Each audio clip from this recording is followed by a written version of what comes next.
and welcome to the 36th Annual Business Award Luncheon for Charlotte Area Fund. And we're so glad to see everyone. You look so amazing.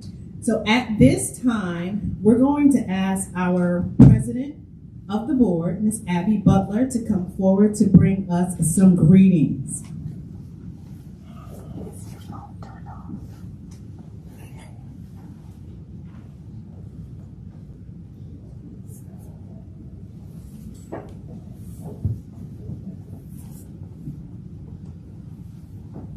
Well, good morning to everyone. Good morning. You all look so glorious with the red and white and black, and it just looks so festive.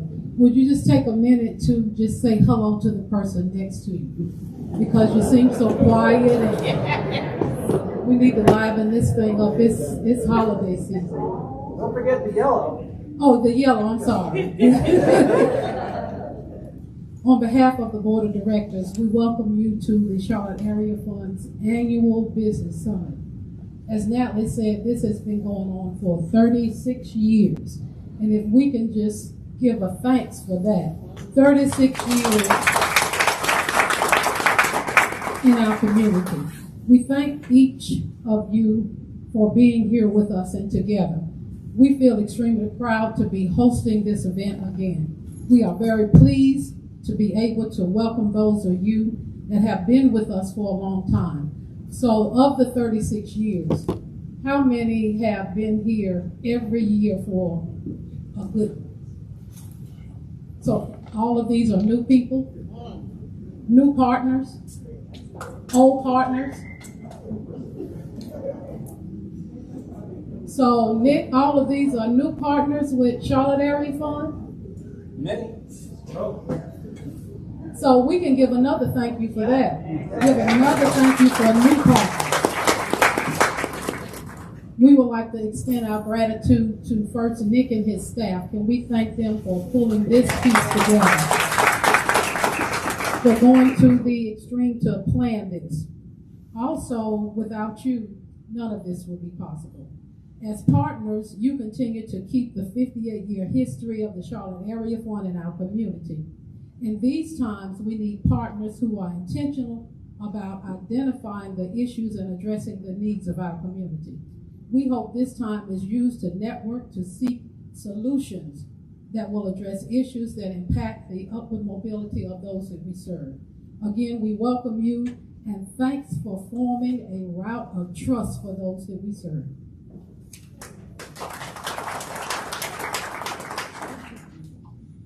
At this time, we'd like to let our president and CEO, Nick Wharton, come forward with some opening remarks. Let me first underscore the tremendous work of the staff this year. I'll have more comments about this later. But I just want to say that this staff, throughout this incredible pandemic that we're still experiencing, is the volume okay? Okay.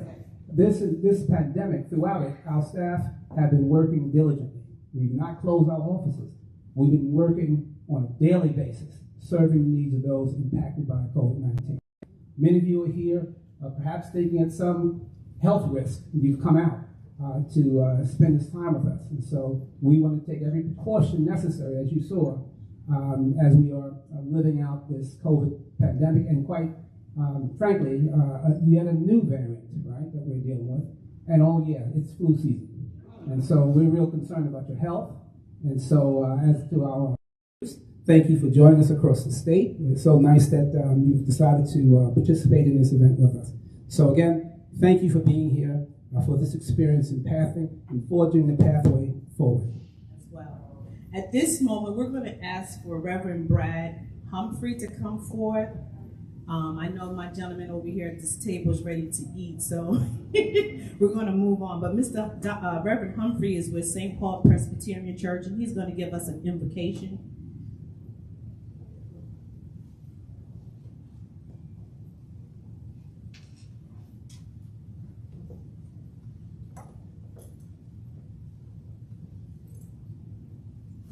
You guys are so quiet. Good morning to everyone. Let us bow our heads together in prayer.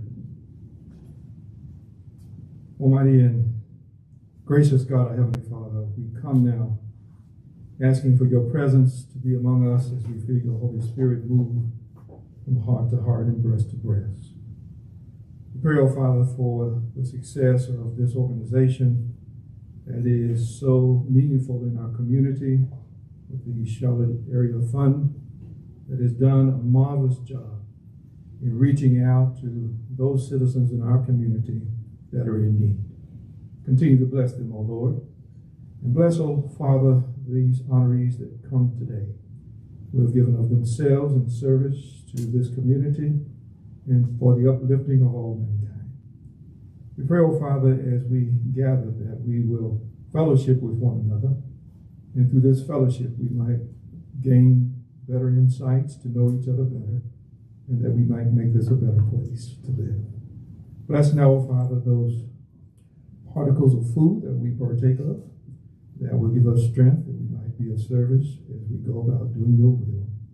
And we honor you as we come together in this season of the year, in which we remember the one who came to bring peace on earth and goodwill toward all men. It is in our Lord and Savior's name we pray. Amen. Amen. Thank you so much. Kevin, do you have my slide?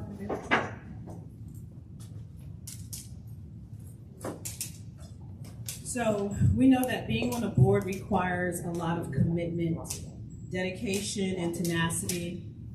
Our current board chair, Ms. Abby Butler, she wanted to take some opportunity to give a few remarks and thanks to some past board members that served here at the Charlotte Area Fund.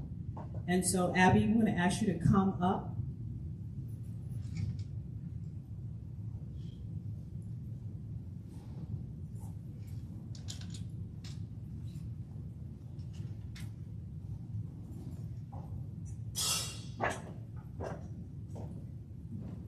And so she's going to just recognize several of the board members that have come up. I don't know if she could read the slide, but we know that they have dedicated their life and their time to this organization, and it has been rewarding for many of our board members to be here with us, even on tonight or today, and then those who have served in the past.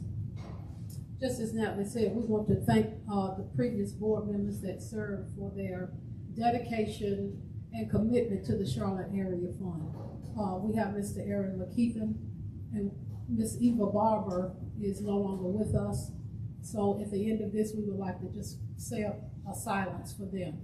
Also, Mr. Stephen McCurney, Evelyn Newman is not with us anymore. Miss Sonia Smith, Mr. Terrence Warren, Miss Angela Edwards, Hattie Griffin, Darrell Cunningham, Deborah Hopkins Ferguson, Shauna Smith, Tara Long, William Sparks, Mr. Mike Wake, Ivan Winchester, and Darrell Baston is no longer with us, and Cynthia Ham. So we could just do just a moment of silence for those that have passed.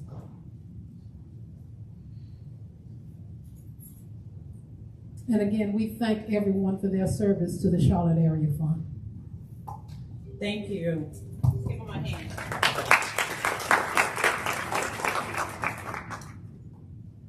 So at this moment, before we go into our lunch, we have a couple of words that we would like to hear from our Congresswoman Alma Adams. Greetings. I'm Congresswoman Alma Adams, and I am proud to represent the city of Charlotte and Mecklenburg County in the U.S. Congress. And while I can't join you in person, I'm honored to join you virtually for this 36th annual Business Award Luncheon at the Hyatt Centric in South Park. The reason we're here today is because we recognize the importance of doing everything that we can to end poverty here in Charlotte and Mecklenburg County. Poverty is not personal, it's systemic and it's structural. And for almost 6 decades, the Charlotte Area Fund has been a leader in addressing poverty in our community at the structural level. Many of the seeds planted by Charlotte Area Fund way back when are still here today, including Second Harvest Food Bank, another organization that I'm proud to work with as part of our Adams Hunger Initiative. As some of you may know, my 4 priorities in Congress are my 4 H's: hunger, housing, healthcare, and higher education. Those first 3, hunger, housing, and healthcare, are fundamental needs for our neighbors. And if we don't begin with those fundamental needs, we will never break the cycle of generational poverty. And that's why the Charlotte Area Fund's work is so important. From their self-sufficiency project to their nutrition assistance project, Charlotte Area Fund builds the foundation of self-sufficiency and gives so many of our neighbors the opportunity to not only live, but to thrive. Somebody once said that a community can only grow great when old men and old women plant trees under which they know they will never sit. And I would add that if we do our job right, we'll teach the people we help to plant seeds as well. Thank you. Enjoy today's celebration. That is wonderful. So we would like to take this opportunity to wholeheartedly thank our Congresswoman Alma Adams for those wonderful words of wisdom and great insight. I would say that my favorite piece in that is when she says, a community can only grow great when old men and old women plant trees under which they know they would never see. They would never see. So as we reflect on these words, let us be reminded that those of us in this work, we too are planting trees that we may never see. And so you are to be honored for your sacrifice and the service that you are doing in this work of conquering and eradicating poverty. So hand claps for you. Celebrate yourself. See, I'm used to having people having dialogue back with me. So y'all don't have to feed me while I come back to you, okay? This is my testimony and my experience with the Charlotte Area Fund. My name is Terrell Williams. I contacted COVID, which led to long-term COVID. I was employed for 18 years and never really thought I'd be in this situation. Unfortunately, I was let go of my job due to long-term COVID. I found out about the Charlotte Area Fund,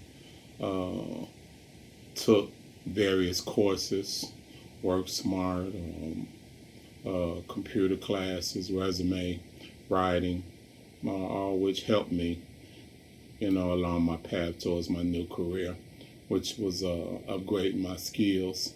I had a Class B license. I wanted to upgrade my license to a Class A.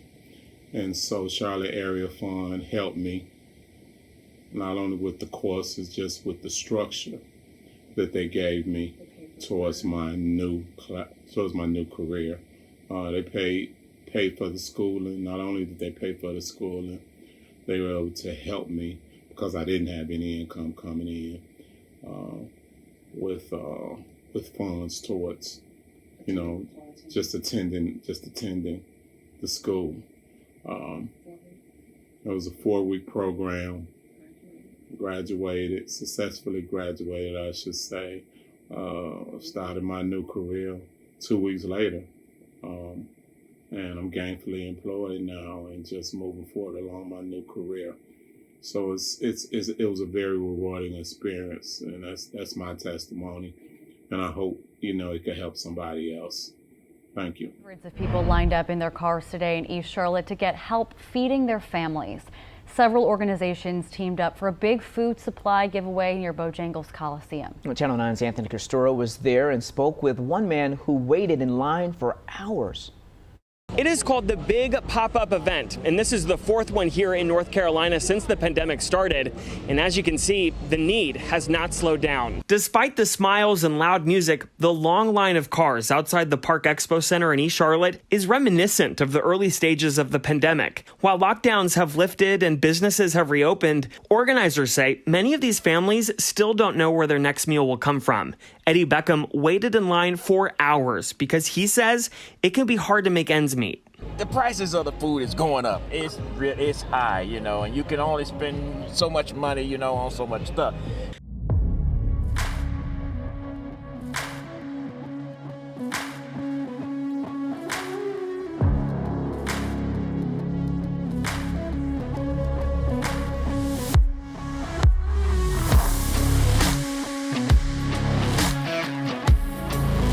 Today, this big pop-up means a whole lot to people who are still struggling with COVID-19. You know, at the beginning of COVID-19, families were struggling. And throughout this last 15, 18 months, it's been really, really difficult. And so I'm just excited that there's so many families that weren't ashamed to ask for help. And the Community Action Agency, our goal is to help families reach self-sufficiency. So that's why we're here today, to provide relief and support to families. So the big pop-up today, the purpose of it is to provide families some economic and nutritional support at the height of perhaps one of the most difficult periods that families are going through.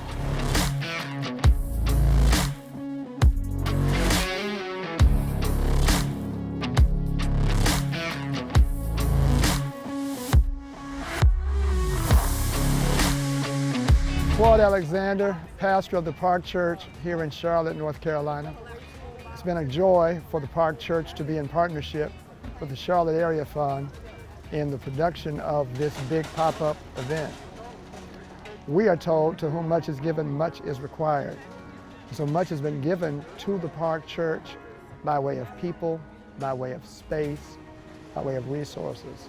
And to be able to respond to a great need in partnership with a trusted community partner was a joy. Nick Wharton is doing a great job leading the Charlotte Area Fund. He's also a committed member of the Park Church. And so it just made natural sense and synergy for us to partner together.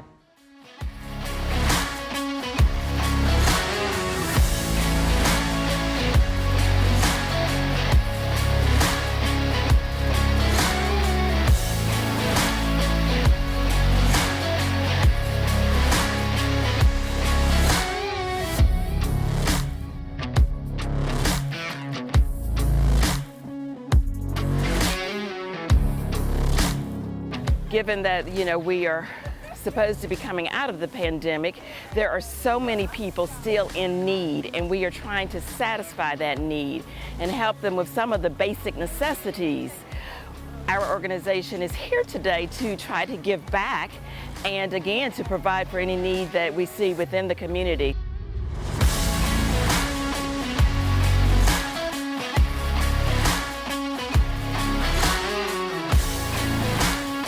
And this is such a wonderful thing that they're doing for the community, being that we are going through our little pandemic. Yes, we're outside, we're getting back together, but we're still in need of some short things, and this will help out a whole lot.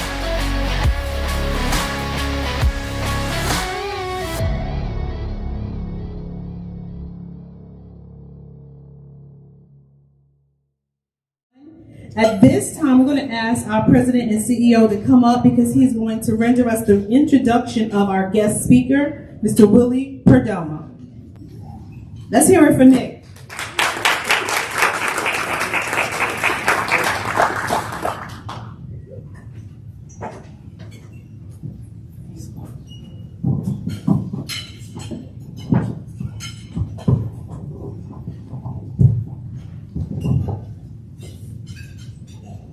Oh, that's why I wasn't. Duh.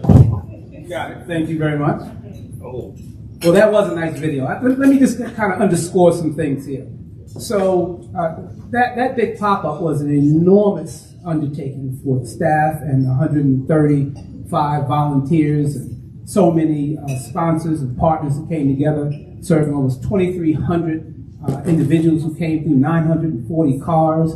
It was really an amazing undertaking. And I got to tell you that at one point, I came out to the end of the parking lot to see the lines of cars, and they were backed up on Independence Boulevard for almost half a mile, both ways.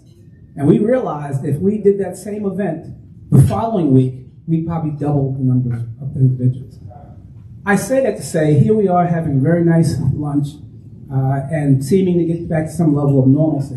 But in actuality, there are so many invisible people, right, that are hurting, desperately hurting. And I just want to make sense of that, to just put it in some context, that if we did it again, we'd have double the numbers. So I want to just introduce our speaker today. At the height of COVID, we decided to forego a luncheon, and we had a community-wide mindfulness, webinar that went on for the whole week. We brought in Dr. Norman Anderson, former president and CEO of the American Psychological Association, first African American to head up that organization of about 300,000 members. And he did a mindfulness session all week for anyone who wanted to join. We had corporate partners and others. And that was our keynote. So this year, rather than bring a speaker who might share big-time public policy messages about the state of affairs that we're in, we thought that why not bring in an incredible poet, young scholar, someone I've known for close to 20 years. And so I'm just going to kind of read his bio. Matter of fact, I'm going to read what National Public Radio said about him first. Willard Perdomo, a native of East Harlem, has won praise as a hip, playful, historically engaged poet whose restless, lyrical language mixes city life with a sense of transcendence. In his fourth collection, The Crazy Bunch, Perdomo returns to his beloved neighborhood to create a vivid, kaleidoscope portrait of a crew coming of age in East Harlem at the beginning of the 1990s. In poems written in couplets, vignettes, sketches, and dialogue, Perdomo creates a weekend where surviving members of his crew recall a series of tragic events. That was the summer we all tried to fly. All but one of us succeeded. That's what National Public Radio says of Willie's work. Let me give you a quick introduction. Willard Perdomo is a Puerto Rican poet, a children's book author. He is author of the essential hits of Shorty Bon Bon, a National Book Critics Circle Awards finalist, where a nickel cost a dime. Postcards for Barrio, Smoking Lovely, which received the Pen Beyond Margins Award. His children's book, Visiting Langston, received the Coretta Scott King honor. Perdomo was also a recipient of the New York Foundation for the Arts Poetry Fellowship. He is a Pushcart Prize nominee. Recently was a Woolrich Fellow in Creative Writing at Columbia University. He is also co-founder and publisher of Cyber Books, a Vona Voices faculty member, and is currently an instructor of English at the Phillips Exeter Academy. He is married to Emmy award-winning journalist and writer Sandra Guzman, and he is the 2021 New York State Poet Laureate. And so with that, I give you Willie Perdomo.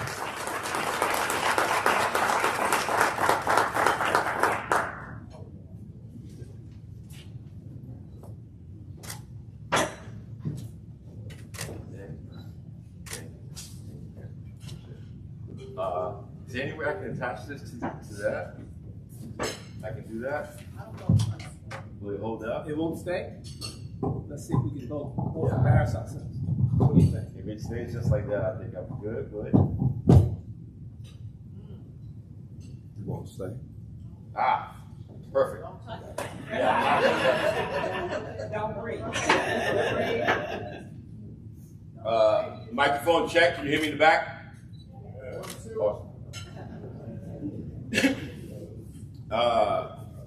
I'm one of those writers that I revise right up until the end. So I'm going to take my time because I'm filled with notes right now. So bear with me. But I first want to start by saying, welcome to the new people. I'm down with the new people. Happy to be here with you. Congressman Adams pretty much cleared the path for my keynote with her emphasis on poverty and what we do to sort of resist that and the role that hope plays in that. I also want to say that it is an honor, quite an honor, to be in the presence of Ms. Dorothy Counts-Scoggins, and I'm really happy to be here in front of you doing this keynote. I think about James Baldwin and the reaction to the historic photo and how he said he had to leave Paris and become part of the fight. So I hope that I am also sort of engaged in that fight as well. So thank you. I want to thank the Charlotte Area Fund for this invitation. Extend special gratitude to Mr. Terry Howard, Jonas Richardson, and Alvinus Simmons, who made all the travel arrangements. I don't think she's here, but I wanted to thank her as well. The gratitude really extends to my brother Nick Wharton. So he said I've known him for 20 years, but in reality it's more like 32 years. Meaning that I was a college student when I met Nick. I was all of 19 years old. I'm 54 now. And when we were having this discussion yesterday over dinner, it occurred to me that when I made the choice to drop out of college, which is what I did, my first attempt, I quite possibly have missed out on some really valuable mentorship years. But I'm happy that we're reconnected. So thank you for this invitation. I met Nick during my first attempt at college between 1985 and 1987 in Ithaca, New York. He was one of the first teachers, administrators who exemplified community, inclusion, vision, and the role of collective empowerment in education and brotherhood. I say my first attempt at college because student life didn't appeal to me. I was interested in being a writer, a poet more specifically. Poets are the perfect invitees to do keynotes because they have no special interests. They're like Ronins in the metropolis, outlaws in the street. Their primary objective is to distill truth and beauty into a shape or sound that a reader or audience can enter. If you get a message from a poem, it's only because you allowed your soul to open its social clubs, its dance floor race. I would have to bring my voice down to a whisper. The poem he cited is titled Where I'm From. It's a poem that is rooted heavily in place and seeks to document chaos, domestic violence, a city block in motion. Think of a Romare Bearden painting come to life. It's also a poem that is used widely in secondary schools across the country as a way of inspiring students to write about a specific place.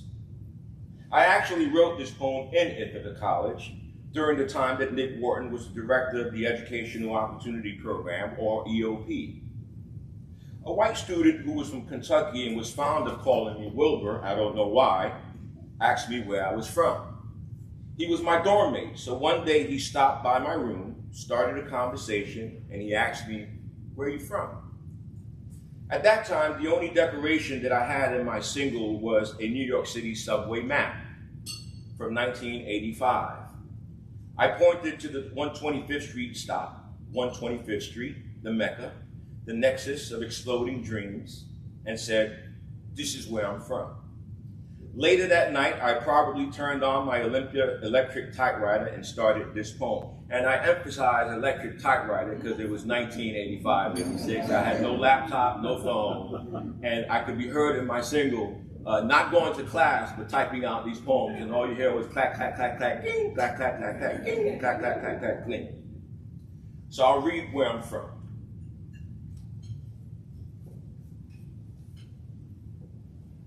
Where I'm from. Because she liked the kind of music that I listened to, and she liked the way I walked as well as the way I talked, she always wanted to know where I was from. If I said that I was from 122nd Street and Lexington Avenue, right in the heart of a transported Puerto Rican town, where the jodedores live and night turns to day without sleep, do you think she might know where I was from? Where I'm from, Puerto Rico stays on our minds when the fresh breeze of café con leche and bread and butter comes through our half-open windows and under our doors while the sun starts to rise. Where I'm from, babies fall asleep to the bark of a German shepherd named Tarzan. We hear his wandering footsteps under a midnight sun. Tarzan has learned quickly to ignore the woman who begs her man to stop slapping her with his fist. Please, baby, por favor, I swear it wasn't me. I swear to my mother, Mommy. Her dead mother told her that this would happen one day.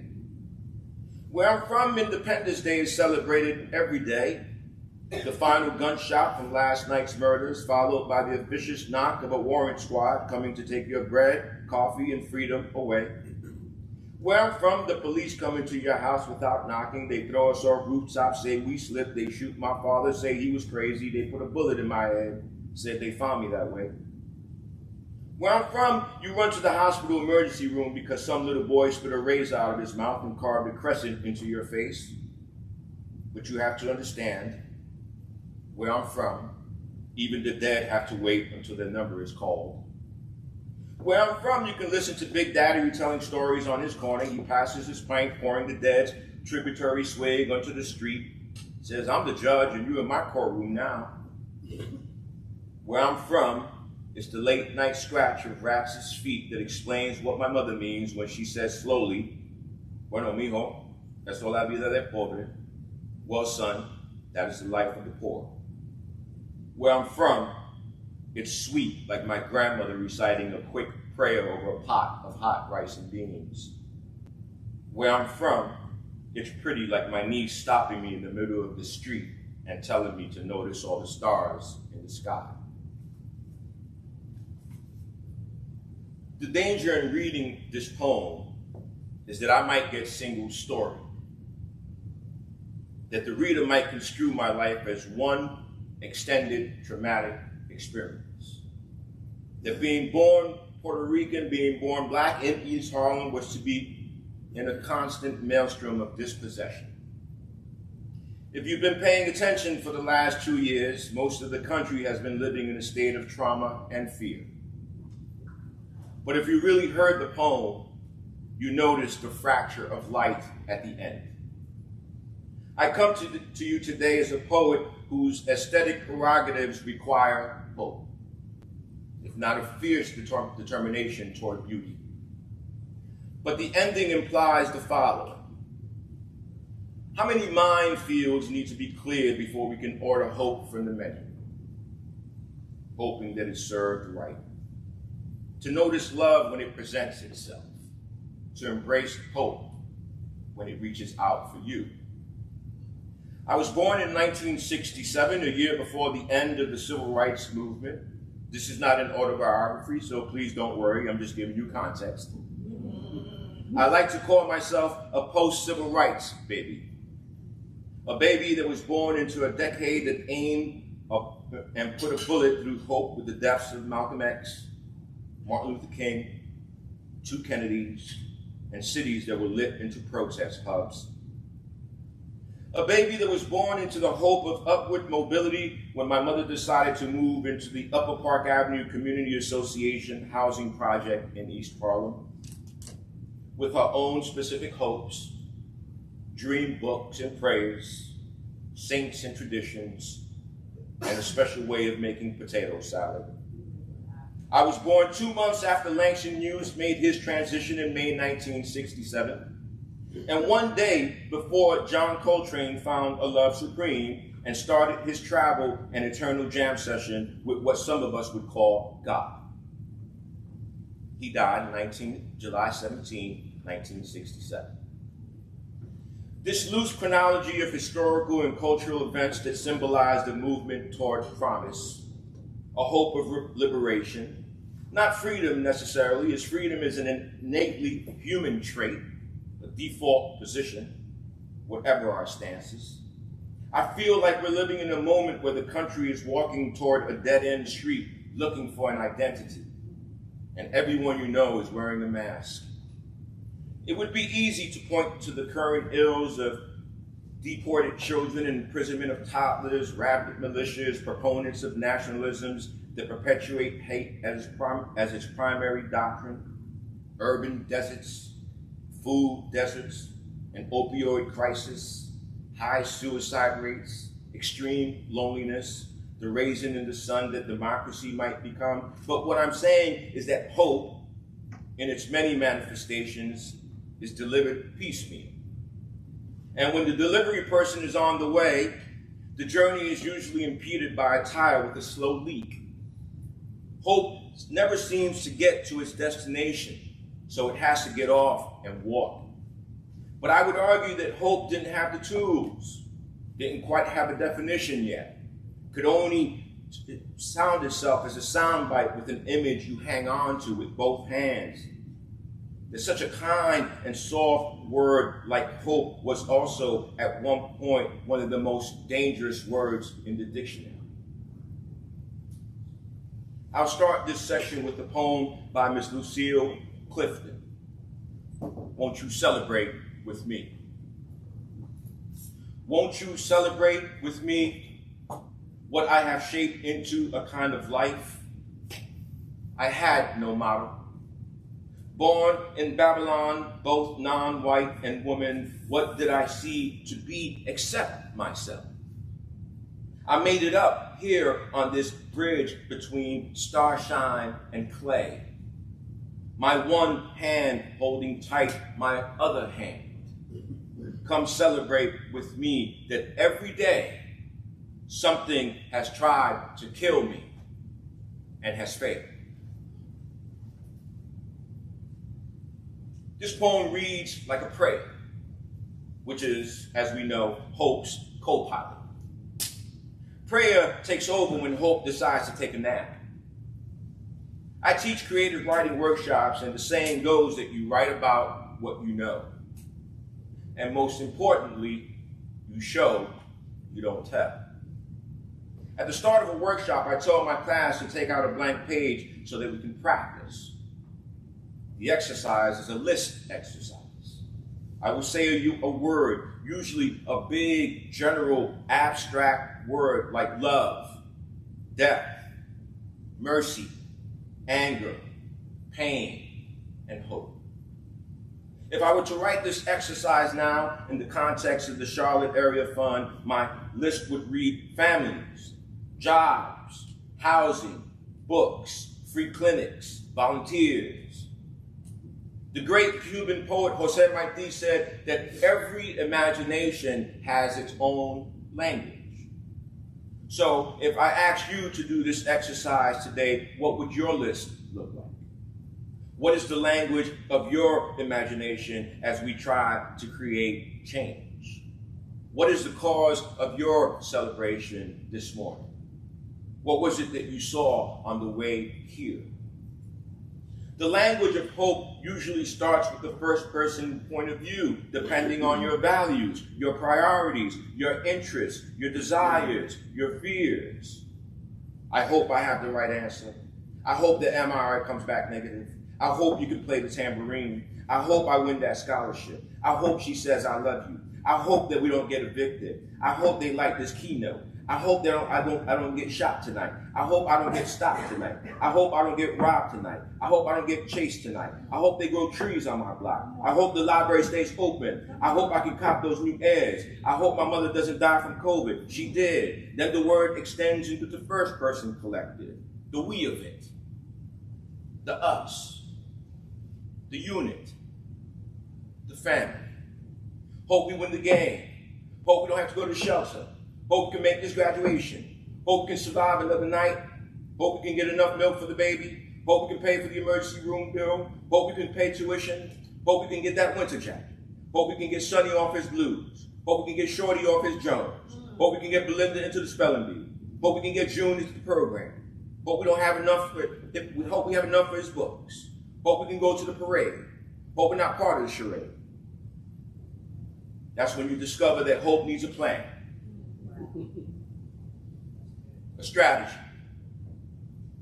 a budget, good health care, a decent playground, more classrooms, more teachers, more elders, more apples, more oranges, more greens, more kale, more juice, more bread, more exercise, less sugar, More stories. Yes, most especially stories.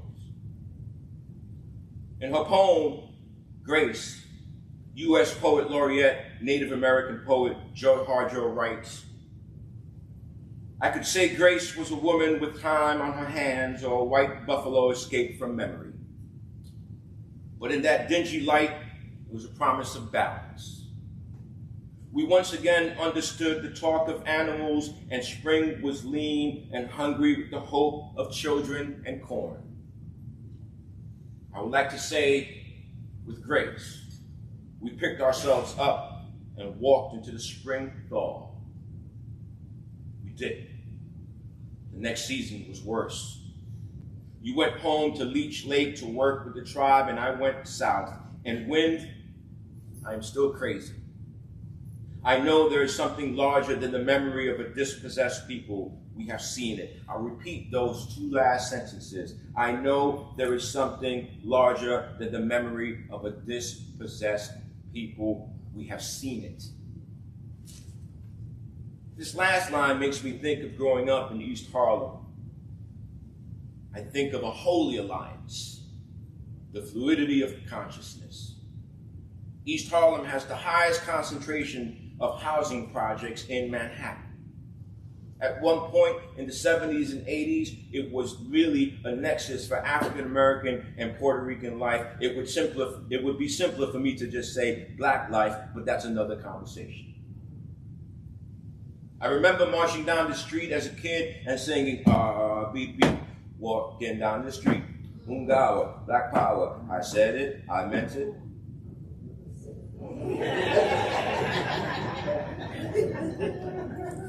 20 years later, I understood that hope was invested in that march. Hope needed to be conscious. And hope also served free breakfast. But I really bring up East Harlem because I wonder if Langston Hughes on his way out, and we know Langston Hughes was the ultimate dream keeper. Imagine that this young Puerto Rican man-child who lived at 115 East 122nd Street will grow to not just be a poet, to be the New York State Poet Laureate. That's good. That the poet in the crew was now the poet of the state. That he would grow up to write books about his block and his friends, including this one that was aptly titled, They Won't Find Us in Books.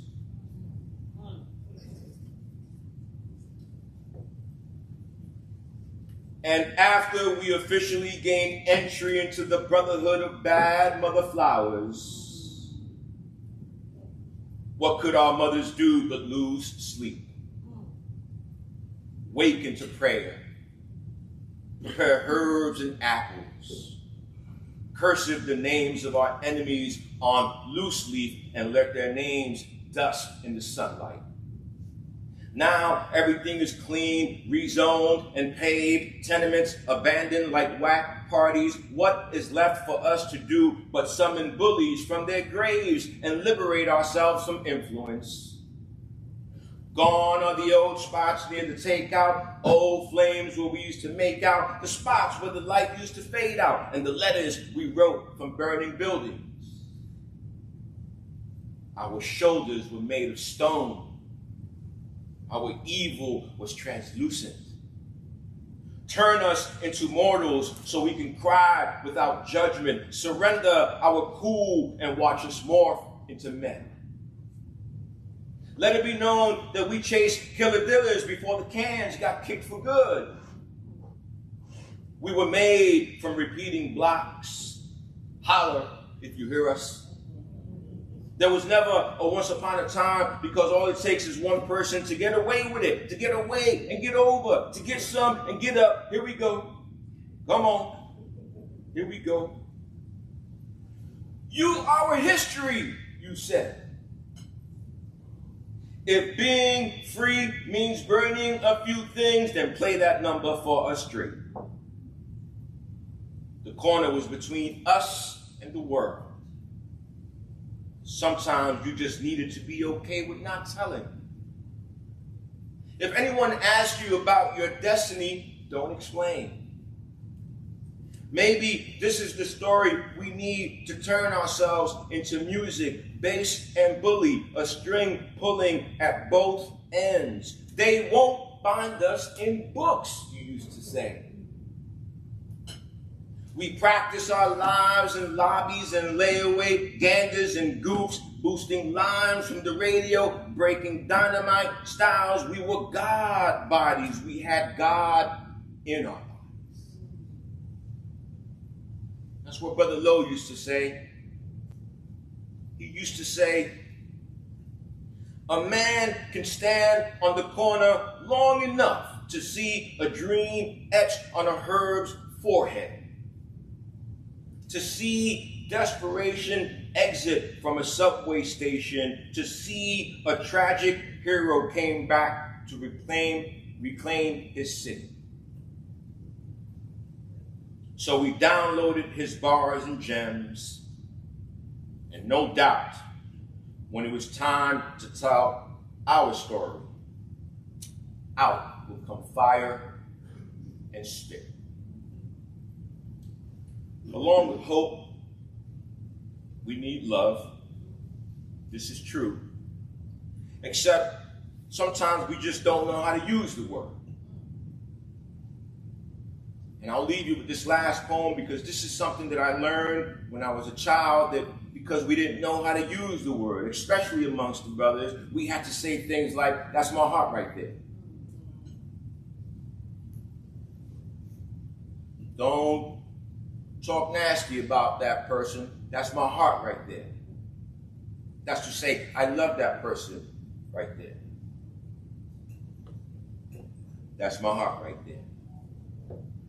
We used to say, that's my heart right there, as if to say, don't mess with her right there, as if don't even play, that's a part of me right there. In other words, okay, that's the start of me right there. As if come that day, that's the end of me right there. As if push come to shove, I would fend for her right there. As if come what may, I would lie for her right there. As if come love to pay, I would die for that right there. With hope. Thank you.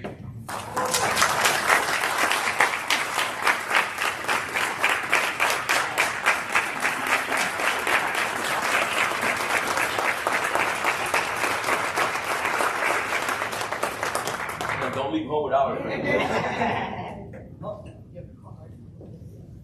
Wow, was that powerful? Let's give one more round of applause.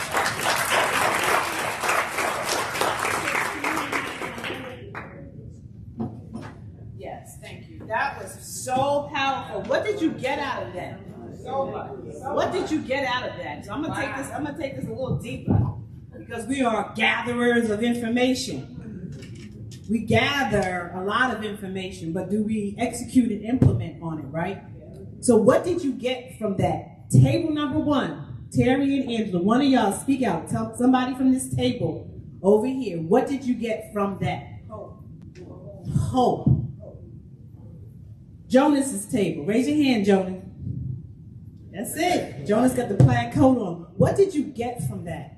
That our communities shape us and inform us, but also cultivate us into a platform that increases who we are today. I love that. That's beautiful. The table in the back. Someone from the table in the back. What did you get from that?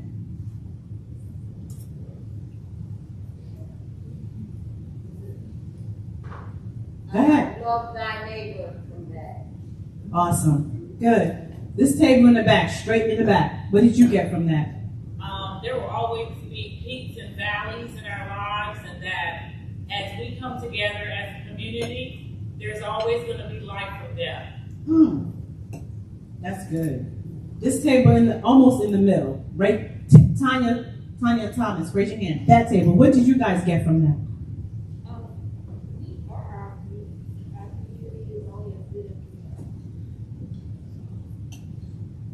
Deborah, VIP, what did you guys get from that?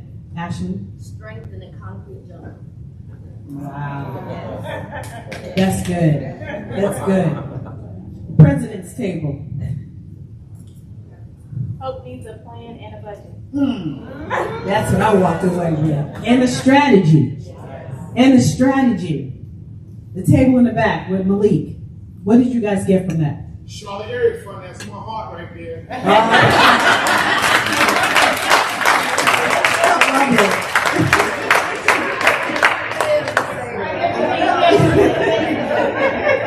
My man, this table here, what did you guys get from that? Place is always with you. Great. My board table, what did you get from that? Everybody's hope is different. So I wanted to make sure you heard that people heard you. That your word didn't fall on hard ground, but it is taking root. I wanted you to know that you were validated in your words today. And I appreciate you. Really appreciate you. So we heard that this hope needs a strategy. It needs a plan. We heard that it's hard for people to express the word love. And it's cultural. It's from where you come from. But remember this, the days are short. So don't take it for granted. And don't be afraid to say the words, I love you. So thank you for your words. They have inspired me to be a better me and to be all of me, no matter where I stand. Got it? Thank you. So at this time, we understand the importance of the work that we do and the benefits and the impact that collaboration really creates. And that's why we're here. It's a collaborative effort. That's why we're here. At this time, we would like to take the moment to highlight our strategic partners in the work that we do and that they do with us at the Charlotte Area Fund. So Nick, I'm going to ask that you would come up.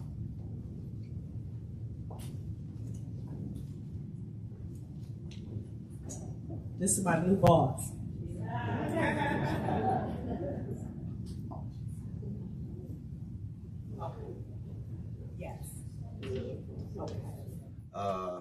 Once again, I'm Tamir Simmons, here with the Charlotte Area Fund and Miss Greer, where I can gladly say that I'm glad that, I took the time to look into the program. The program has been very helpful, not just minus the tools and the friends and people you meet. It's just the camaraderie with it, the understanding that it's going to be some hard days. Me, myself, I came into the program with a record, being up front with that, and them reassuring me that they would do the best they could to put me in a position to better myself, and they did. Just from the CPA, EPA certification to programs that helped me with my children, myself included, from transportation, and just a list of other things. So I'm definitely appreciative of the Charlotte Area Fund. And if you are sitting where I'm sitting, especially again with that record, just keep the faith. It all work out. I graduated almost 2 years ago, and not working because I wasn't looking for a job, but working because doors were getting closed that I just kept on knocking until one opened up. And I'm thankful for Piedmont Facility Services, Charlotte Area Fund, and they are looking for more HVAC certified technicians. So come on out. Thank you so much for sharing that. Willie Perdomo, I think, did he step out? He must have stepped out. He is obviously, an exceptional talent. And he corrected me, he said 30 years ago we met. But he was a rambunctious young student, right? Who was a prolific writer, and you couldn't keep him down. He was absolutely brilliant. He had other places to go. And so now we see. So you have no idea how full I am, seeing his literary genius across the country and across the world. He is so talented. And so there are times when you have a moment to be in the presence of history. Whenever I'm in a room with Dorothy Count Scoggins, I remember that. But you're also in the presence of history. You'll see him on 60 Minutes. You'll see him win some of the most prized literary awards in the world. So I just want you to remember that name, Willie Perdomo.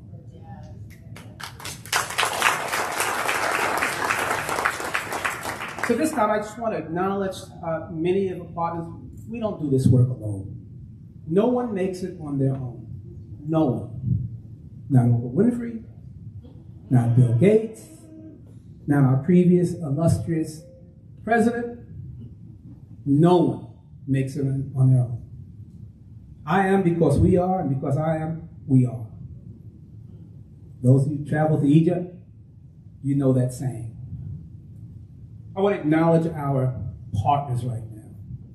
And we've got some very nice awards to acknowledge them.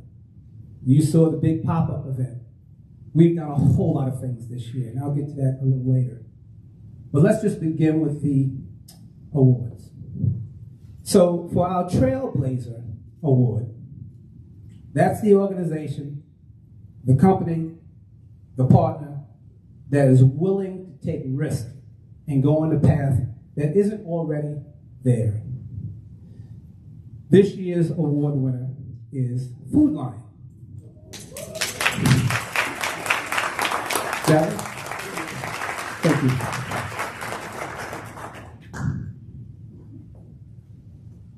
Garland Scarborough. Some of you know him. Now check this out.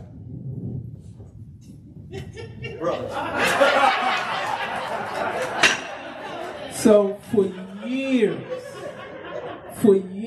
we have been mistaken for each other. And we've been at events. One time someone came up to me and says, "Oh, you did a great presentation for Food Lion," right? And I said, "Oh, I was feeling bad that day. That was a terrible presentation." It's been weird, you know? But we're convinced, right, that we are related somewhere. Probably begins on the continent, right? So good to see you yet again, my brother from another brother.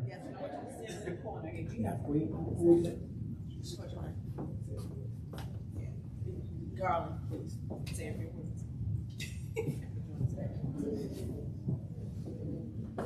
Good afternoon, and thank you, Charlotte Area Fund. We thank you for this partnership. We thank you for doing what the theme says, forging. And again, on behalf of Food Lion, we thank you for your patronage and continue to partner with us. Thank you.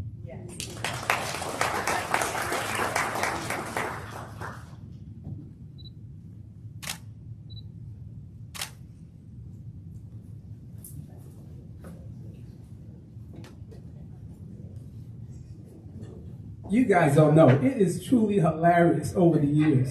It has been surreal. We've been called out in audiences and events. It's been funny. So our next award winner is an interesting one. This is the President's Excellence Award. And no, in fact, I'm going to leave that. Let me go to a couple of others first. I'll get to that in a second. I'm going to start with the Partnership Award. Now, many of you saw the big pop. You know, I can't underscore that enough, because one of the things that is important for us to do is build partnerships within the faith community, right? Community action agencies, 33 of which are all across the country, all across the state, are really dedicated to helping individuals, right, to go on wherever we can to partner and help individuals. And the faith community is certainly an important partner. So with that, I want to acknowledge the Park Church. And Quentin Rogers will be accepting the award.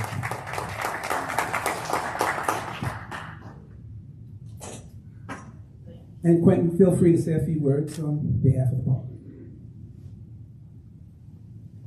On behalf of Bishop Alexander, the Park Church, he wanted to be here this afternoon, but unfortunately he had a prior engagement that he had to attend, but he wanted me to send his love and his regards to Nick Ward and the Charlotte Area Fund, and thank you for this partnership, sir. God bless you.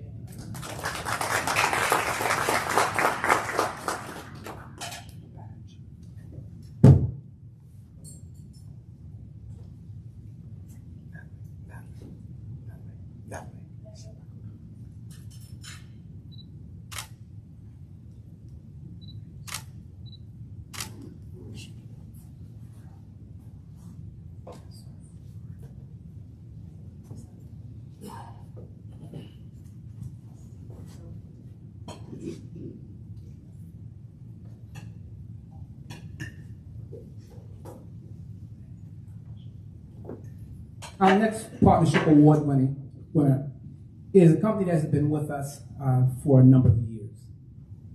They have been an important partner, an important company in this region, and at every turn, when we've asked for assistance on one level or another, they've been there. Most recently, we're launching the Healthy Homes Initiative, where we're going to be trying to provide support for many families to keep their energy costs low by providing repairs, air conditioners, winterization, and in fact, this is really going to be a unique initiative for us because we're in the fortunate position to have an HVAC program where our clients who come through that certification program will be providing the repairs to many of our clients' homes who are seniors. And so we want to acknowledge Duke Energy for their statewide and regional support for community action agencies, but also for the Charlotte area. So Lisa Parrish will be coming out.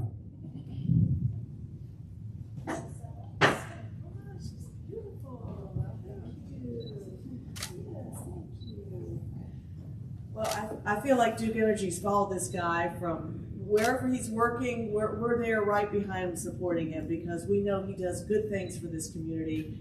Thank you for this exciting award. Duke Energy is honored to accept it.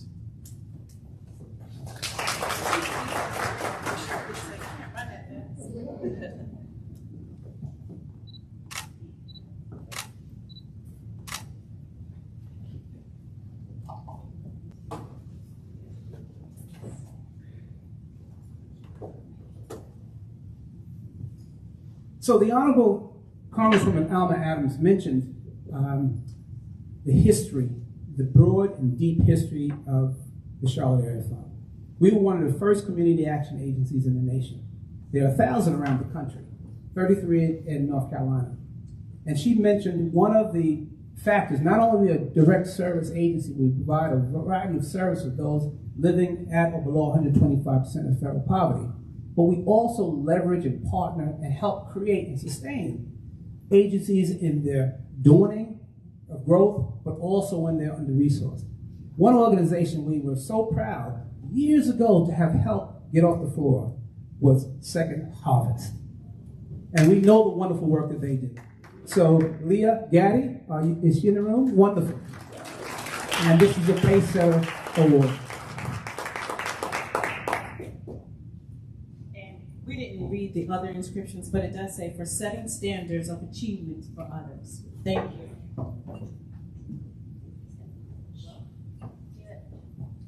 I was told I didn't have to say anything. I was just told I was coming to observe, but on behalf of my entire team, I can tell you we are extremely honored.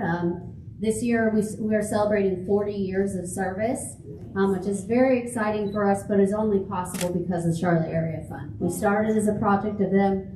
They made us into what we are today. So all of those millions and millions and millions of families that have been fed wouldn't have been possible without them. So thank you.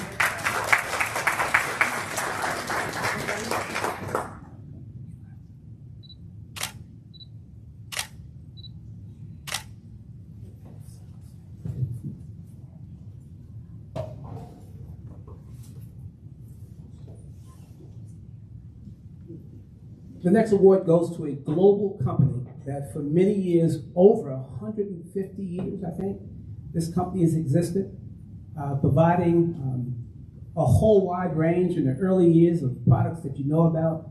Today, they're a global telecommunications firm that I had the wonderful pleasure of serving there, working there years ago in New York. And they are a leader in broadband fiber optics. And when we launched our broadband fiber optics initiative, they were there with us, and they remain there with us.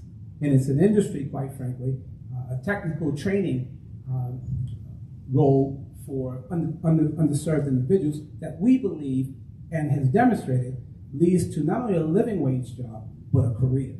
And so we're training fiber optics technicians. We're the only agency in the city, in the county, that is training broadband fiber optics technicians. And so with that, I want to bring up Corning Incorporated and Felicia Burrell.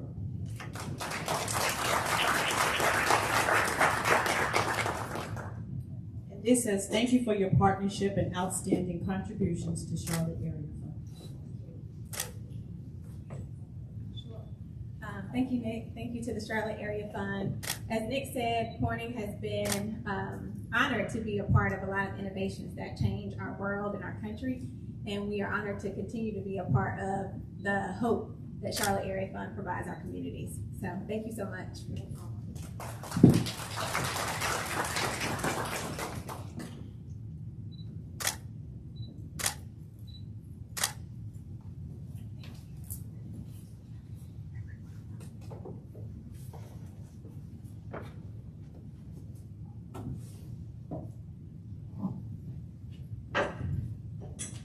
Our final awardee is a partner that is hard to describe what transpired here. It really is. At the height of the COVID pandemic, we received a call from the governor's office that we were being considered for arguably what would be one of the most highest honors that we could imagine. Because you see, during that pandemic, our agency never closed. We started working remotely. We continued to ramp up services for those that were impacted by COVID-19. And so we were asked for a meeting, to come to a meeting with the state Secretary of State's office and discuss a company that came up with a creative, innovative idea. They said that in the 26 states in which they were doing business, they had to furlough workers. And in those states, they decided that because their employees were receiving unemployment benefits, that they would reimburse those states the exact cost of unemployment benefits by identifying, working through the governor's office in those states, they would identify one organization, one nonprofit that had the capacity, thought leadership, engagement, to utilize the resources they will provide this one donation. So that conversation, you can imagine, just took my breath away, the whole notion of it. And so I had the meeting, and these wonderful people at IKEA Corporation said, do you think that your organization could help us along this journey by providing $1.1 million in unrestricted dollars to help families, right, to prepare their lives and to prepare them for life after the pandemic? Well, of course, that was a quick conversation. And so we are so honored that IKEA Corporation will receive the President's Award for their thought leadership and support of community action and the Charlotte Area Fund.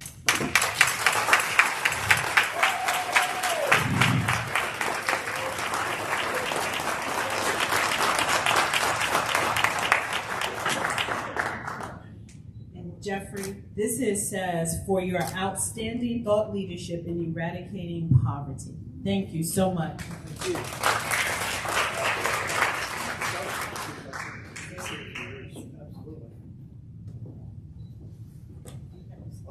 I didn't prepare a poem or anything. Could never follow this gentleman. That was very inspirational. Just a few words. I want to thank you so much for this award, and it was great to be a partnership with you during these tough times with the pandemic. I know everybody's gone through. IKEA Charlotte recognizes the needs in the community, and we were so happy to team up with Nick and the Charlotte Area Fund to help out with the big pop-up in July. And as you mentioned, taking care of our coworkers during the pandemic and furloughing them and then bringing them all back. It was quite a challenge, but we made it happen, and IKEA was globally allowed to reimburse the state. So that was something that we really were proud of. It's such a successful event as the big pop-up in July, and gives hope to families in need in and around the Queen City area. And IKEA Charlotte will continue to support our great community, and we look forward to a bright 2022.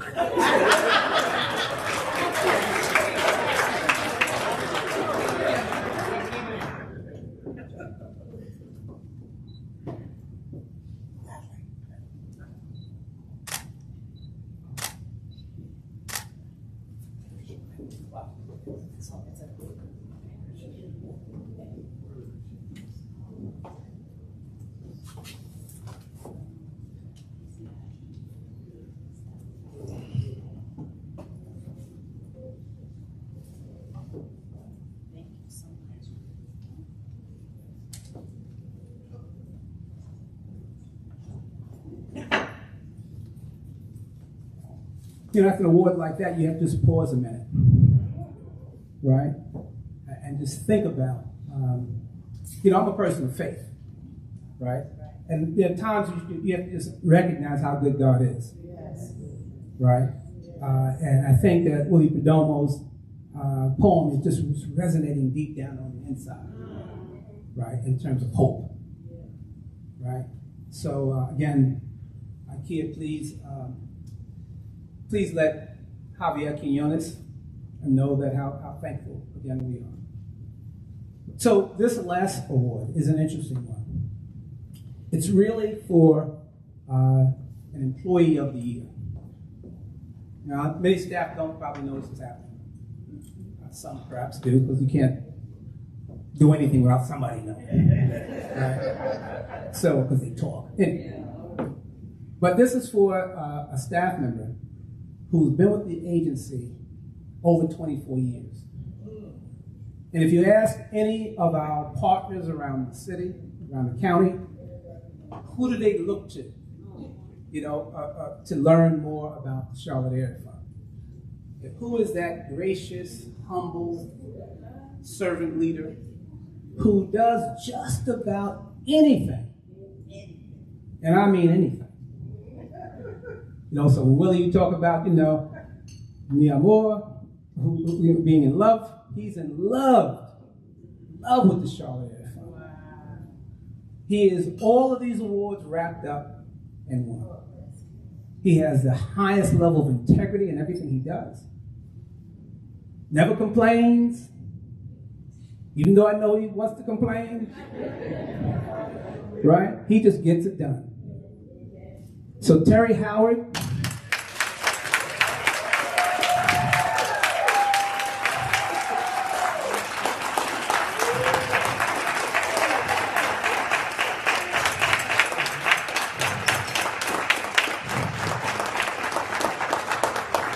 And that suit he has on is just draped on him. My goodness. So Terry, I can't tell you what you mean to me, to our clients, right? And to everyone who you come in contact with. Terry, you're a good man. You're a good man. I humbly accept this award for Team CAL. Please stand.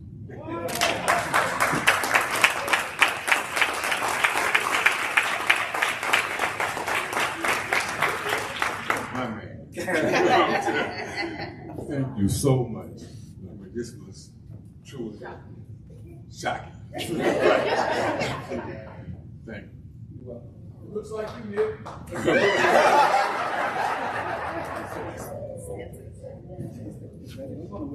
I'm gonna die.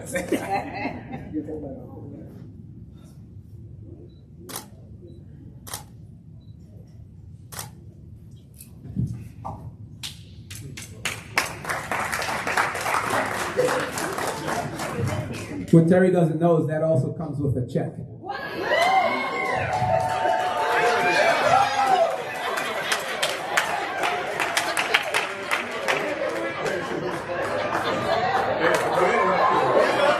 Anticipation.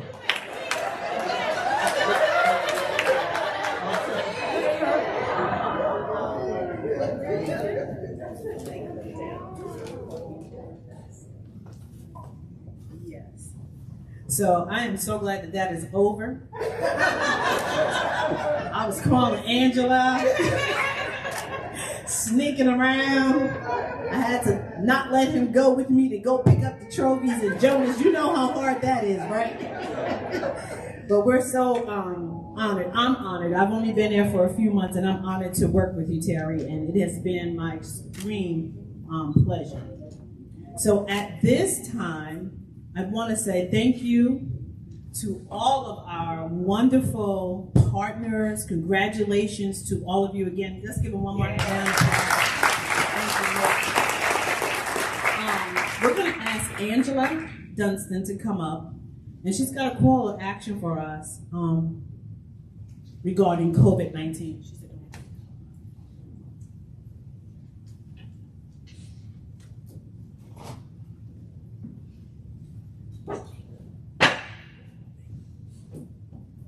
good afternoon, everyone. I know it's after lunch and it's that hour, so I am going to be really quick. But I want to thank Nick, Natalie, the Charlotte Area Fund Board, all of the dynamic team in this agency for everything that you have done and that you continue to do. I want to thank our poet laureate, my personal new friend, and I'm going to tell people that you know me personally. So just say yeah when they ask. And I also just want to say thank you to Mr. Terry Howard. So when Rita and I came in, he was our special escort. He greeted us, he took us in, and we were like, well, who is this Mary Poppins Sunshine? Well, now we know why, because he's the Employee of the Year. So thank you, Mr. Howard. I do want to say that on behalf of the North Carolina Community Action Association, that we want to thank all of the awardees and all of you for what you do on a regular basis. At the beginning of the pandemic, we commissioned a report by Dr. Jim Johnson from the UNC Keenan Flagler Institute to speak to individuals and those who are working on the front line of the pandemic about the lived experience of what it means to be in the middle of a pandemic when you have limited resources. And on your tables, you should see a copy of the executive summary, but there's an entire report on our website, and Nick has it on his website as well. Please take a minute to read this report and hear not only the devastation of what folks went through in the middle of a pandemic, but also, as my poet laureate said, the sense of hope that people have had. And each of you in this room has helped to ensure that that hope stays alive. And so the call to action for you is that we've got to continue to help people because we're still in the middle of a pandemic. We're fortunate to be here today, but there are still people who are contracting, unfortunately, the virus, and people's lives who unfortunately have been lost. And so there's still much work to be done. And so in the next few days and weeks, when Nick calls, and Nick, you will be calling, right? So look for that call. We're asking you to please share your time, your talents, and your treasures to help those who are most in need right now. And again, we can't do this work. That big pop-up was because of you and what you put into it and how you help those in need. So again, we want to say thank you. We want to say, please continue to look out for, as what I say in the Bible says, the least of these, and continue to use your time and your talents and your treasures to help those who need it the most. Thank you.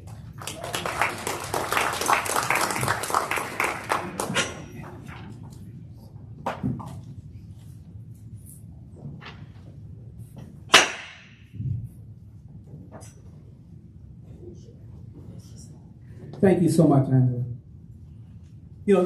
Angela, there's a lot she didn't say, right, about the work that occurred all over the state, all over the nation on the part of community action agencies. For over 6 years, community action agencies have been the go-to agency during times of disaster, right? During the last fiscal meltdown, the federal government looked to community action agencies. Why? Because they're at the front line. There are 1,000 community action agencies all over the country, 33 in North Carolina. I happen to be honored to chair the Council for Executive Directors in North Carolina.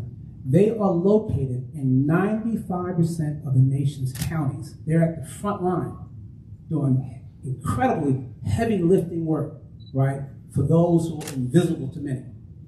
Over this last 2 years, we've been busy at work, obviously, as you can see. And so forging this pathway forward is not for the faint of heart. It simply is not. As I mentioned before, we never closed our doors throughout this entire period. Again, we underscore the support that IKEA Corporation came to. We also received $1.9 million in CARES Act funding to also support those who were disadvantaged. We supported well over 2,700 families. That was just an incredible feat. 240 individuals completed workforce development and educational support during the pandemic. There are a lot of people who kept it moving, right? We provided tremendous support for essential workers, those who were bagging your groceries, that may not have gotten transportation, because remember, transportation shut down. A lot of things shut down. We were repairing folks' cars so they can get to work. And we did all those things in obscurity. Didn't run the cameras and telling people we were doing it. We just did it. Provided mental health counseling for seniors who were shut in. Provided workforce development training for those who felt that this is a good time to reflect on their lives and also increase their opportunity, their earning opportunity. 350 families received rental assistance and utility support. These are things that people in this room, quite frankly, don't really think about. Right? We also did something quite innovative. We were awarded the North Carolina Department of Transportation Highway Construction Academy. And rather than do it in communities, which was a good idea to go out and just do it in communities, we decided we would do it in the Mecklenburg County jails as a reentry program. And we had Blythe Construction that agreed to hire all of the graduates if they completed this academy inside Mecklenburg County jails. Now, this is a teachable moment for public policy advocacy. We ran that program. It was highly successful. But then we learned from the Department of Transportation that federal money could not be used for pre-release training within the jails. You had to use the money outside, post-release. So think about that intellectually for me. You have what is a captive audience, no pun intended, that is focused on training, focused on rethinking their lives, and we're providing the training for them inside the jail. And we were told after we completed the program that was prohibitive. So this is an advocacy moment, right? This is an advocacy moment. Just this morning, Secretary of Transportation Buttigieg, perhaps some of you are aware of this, is launching almost a $30 million highway construction infrastructure training program for who? For CDL truck drivers. And we have a CDL truck driving training program as well, in cooperation with the Highway Construction Academy. So we're at the cutting edge of something quite exciting. You heard about the Big Pop-Up. And we also provided PPE, personal protection equipment, for numerous partners and individuals during this terrible period. We work with Dorothy Count Scoggins, Northeast Corridor program with elementary schools providing PPE to families. Right? We partnered with John C. Smith as they opened up this year. We provided, I think, 300 cases of hand sanitizer for the entire freshman class, placed it in their rooms. The president was so excited that we offered that up. These are sort of essential kinds of support systems. Right? So we don't spend a lot of time perhaps running and telling our story. We'll get better at that, I guarantee you. But that won't be the motivation for the work. That will not be the motivation. The motivation is change people's lives and help people. So I'm excited that this year we did a whole lot to forge a pathway to hope. So I thank you all for being here. I really do. And I'd be remiss if I didn't mention the COVID awareness campaign we also launched. And I almost missed it. But I'm looking out, seeing these masks, and you can almost forget that we're not obviously still in a pandemic. At the height of the pandemic, we partnered with the C.W. Williams Community Health Center and a whole group of African American healthcare professionals, right, and community activists who were concerned about the adequate reporting, if you recall early on, of the infection rates within Black and brown communities, right? So we took it on ourselves to partner with them and provided over 500 bilingual signs in communities. We at the Sheriff's Department placed those signs in communities about the precautions, face masks, social distancing. We did that to make sure individuals were protected. And throughout that period, we launched a media campaign on the radio, sharing with individuals the importance of testing, and now we're in the vaccination space, right? We have a number of people, Black and brown folk, and obviously in those in red states, right, that are unvaccinated and at risk. So we're going to be moving to the next stage of partnering again with C.W. Williams, CVS, other partners who I know CVS is on the line. They've been a big partner as well to help increase the vaccination rate within our community. So with that, I just want to say thank you all for being here. This has just been an extraordinary opportunity for you all, to meet you all, to see you face to face when looking at everybody through boxes. So I want to thank you all for being here. I really do. And I hope you enjoyed the meal. I know you enjoyed Willie Perdomo, who's just an extraordinary person. I'm in love with him and who he has become and who he's going to be. So I thank you all for being here. Now,